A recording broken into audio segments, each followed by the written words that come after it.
கரூர் துயர சம்பவத்தை பயன்படுத்தி தாவேகவை பாஜக கூட்டணிக்கு அடிபணிய வைக்க முயல்வதாக சிவகங்கை நாடாளுமன்ற உறுப்பினர் கார்த்தி சிதம்பரம் கூறியுள்ளார். சென்னை கொருக்குப்பேட்டையில் தமிழ்நாடு காங்கிரஸ் கமிட்டி மருத்துவ அணி சார்பில் மாபெரும் இலவச மருத்துவ முகாம் நடைபெற்றது. இந்த முகாமினை நாடாளுமன்ற உறுப்பினர் கார்த்தி சிதம்பரம் துவக்கி வைத்தார்.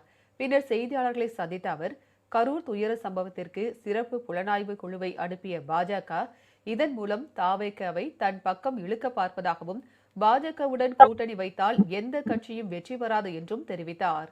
தாவேக என்பது ஒரு கட்சியே அல்ல, அது ரசிகர் மன்றம் என கூறிய அவர், வழக்கு பதிவு செய்தாலே கைது செய்ய வேண்டிய அவசியம் இல்லை என்றார். கரூர் சம்பவம் சதி என்பதற்கான ஆதாரங்கள் குஷ்புவிடம் இருந்தால் அதனை நீதிமன்றத்திடமோ ஒரு நபர் விசாரணை ஆணையத்திடமோ சமர்ப்பிக்க வேண்டுமே தவிர சமூக வலைதளங்களில் கருத்துக்களை பதிவிடக்கூடாது என அவர் விமர்சித்தார்.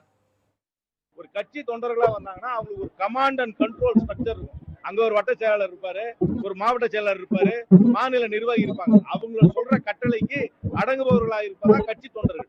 ஆனா இதுக்கு வர்றது முழு ரசிகர் கூட்டம் ஆதரவு இருக்குன்றது ஏத்துக்கிறேன். அதனால ஒரு முழுமையான அரசியல் கட்சியாக என்னை பொறுத்த வரைக்கும் டிவிக்கே இன்னும் மாறவில்லை. ஏன்னா ஏற்கனவே செட் பண்ணி வச்சுட்டாங்க ஒரு ஸ்கெட்ச். இங்க வந்து யாரு மேல குற்றச்சாட்ட வேணும், யாரு மேல இந்த பழியை போட வேணும், இதுக்கு வச்சு ஒரு சிபிஐ என்கொயரிக்காக அழுத்தம் கொடுக்கணும்.